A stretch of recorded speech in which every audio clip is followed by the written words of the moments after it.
Thank you very much for the invitation. What I'm going to be showing today is a pyrolysis unit that we have been developing all this year.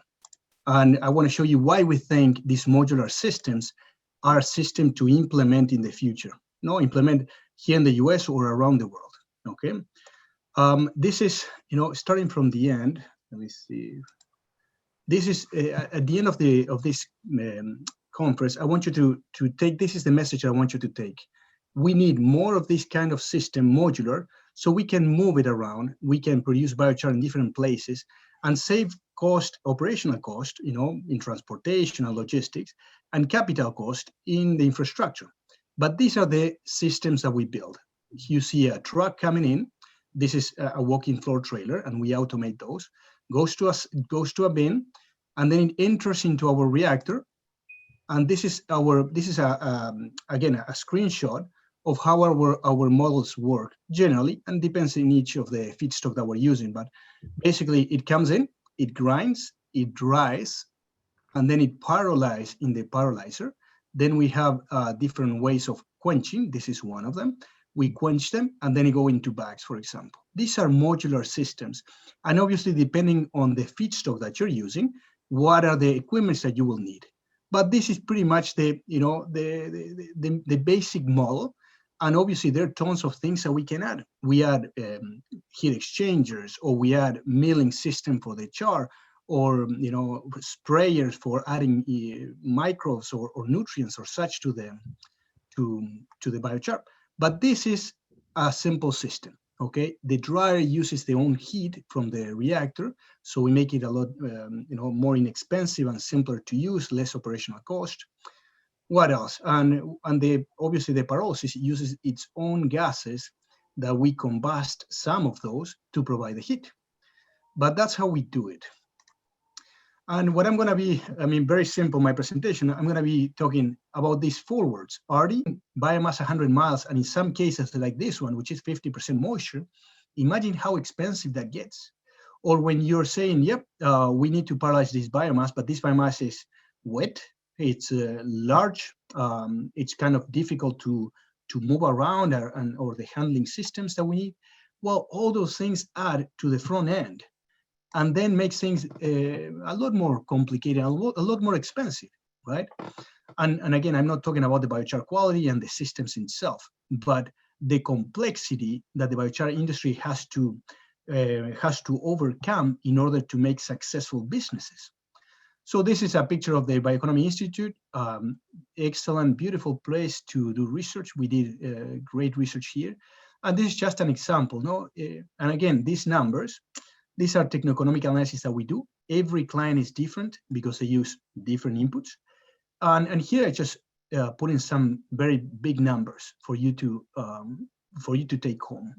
Is if you're using facilities that they're a couple of $100,000s, okay, you need to produce a lot of biochar in order to dilute that. And to produce a lot of biochar, that means a lot of transportation, a lot of biomass, and a lot of things. For this model, in this model only, if you're saying we're going to be using this kind of infrastructure for this client, would translate in $150 per ton of the biochar because of the complexity of a facility and the expenses involved, okay? When you're talking about transportation, look at this. If you transport 100 miles, you say, well, yeah, it's a couple of dollars per mile, $3, $4 a mile. Careful, it has to be a round trip. Careful, you might be transporting 50% of moisture, and you need a lot of equipment to load it and to unload it. At the end of the day, in this project, every ton would cost between $50 and $200 a ton of the $50 or $200 per ton of biochar. It's a lot of money. We're talking about $800 a ton of biochar, and you're putting only in the feedstock, transportation, or in the capital cost associated with the infrastructure, a lot of money, a lot more money. So your margins are very small. We need to see margins of 30 or 50% in order to make businesses more economical. And careful, I talk to my clients, say, well, we're thinking, for example, on a dryer. If we buy this dryer, we make it run with $50 per ton of biomass. Great. Keep in mind that when you pyrolyze it, you're pretty much pyrolyzing 3 or 4 tons, and you're producing 1. So that $50 a ton that you're saying, at the end of the day, could be $150 or $200 in cost in the final biochar. So it is very significant. That's why we need to think, in a broader space, in a broader picture. There's so many items that we need to understand for the systems. Pyrolysis. Why pyrolysis? There's so many ways to make biochar. And careful people saying good or bad biochars. I would just say biochars that are for different applications.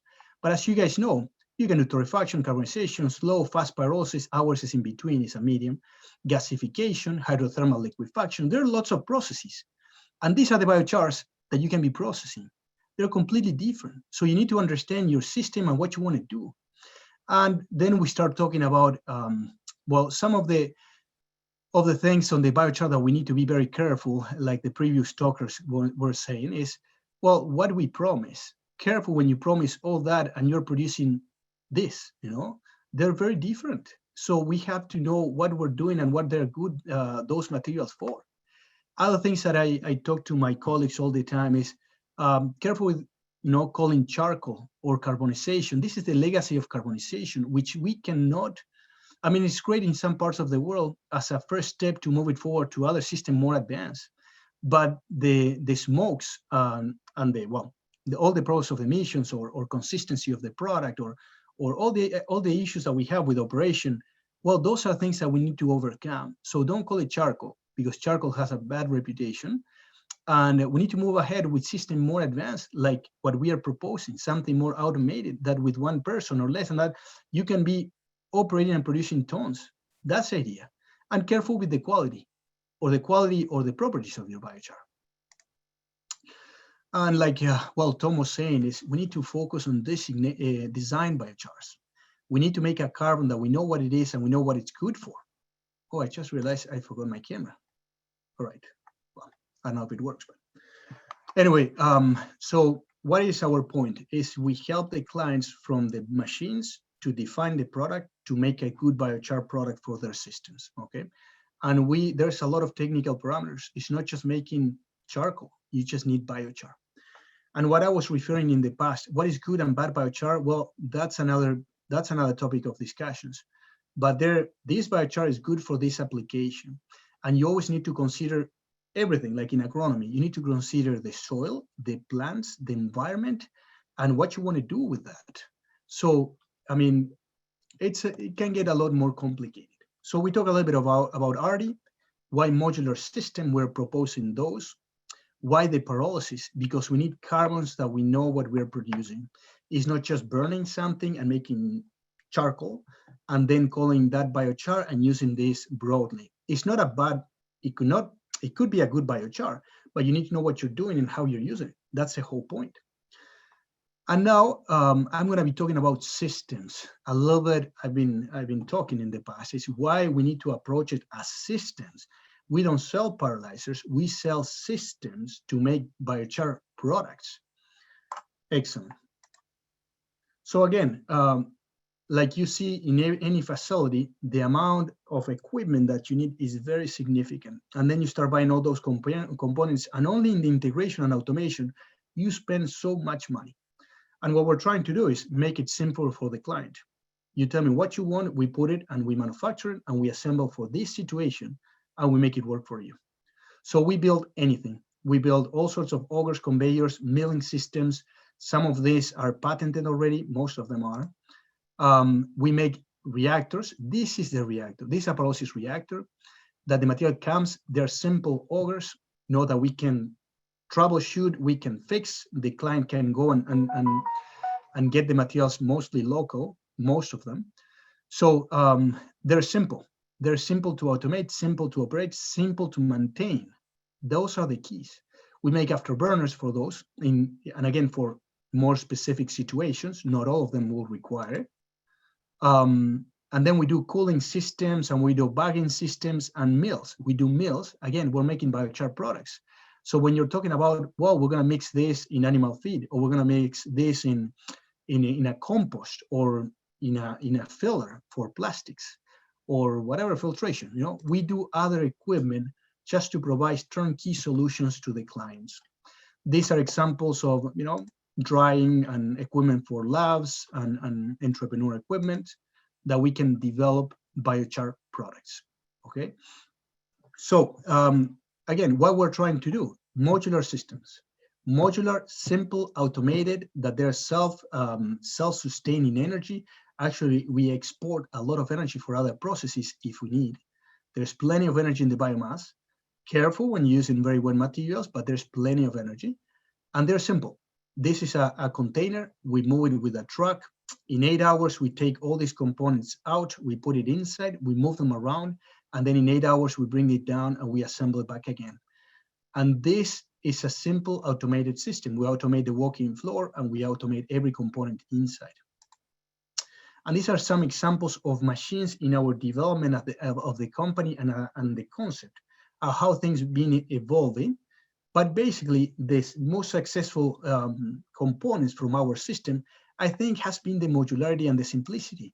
So you can make biochar, and you can make it not so expensive, not so complicated, with many feedstocks, many feedstocks. So again, here is just a quick snapshot. All right.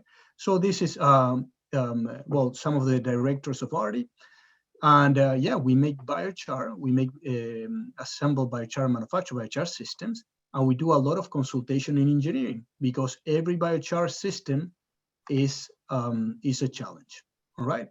And for you guys, we are selling biochar and we're having all sorts of well, promotions. And now that it's Christmas, consider buying some biochar for the naughty kids. That was a kind of a quick advertising from our marketing team.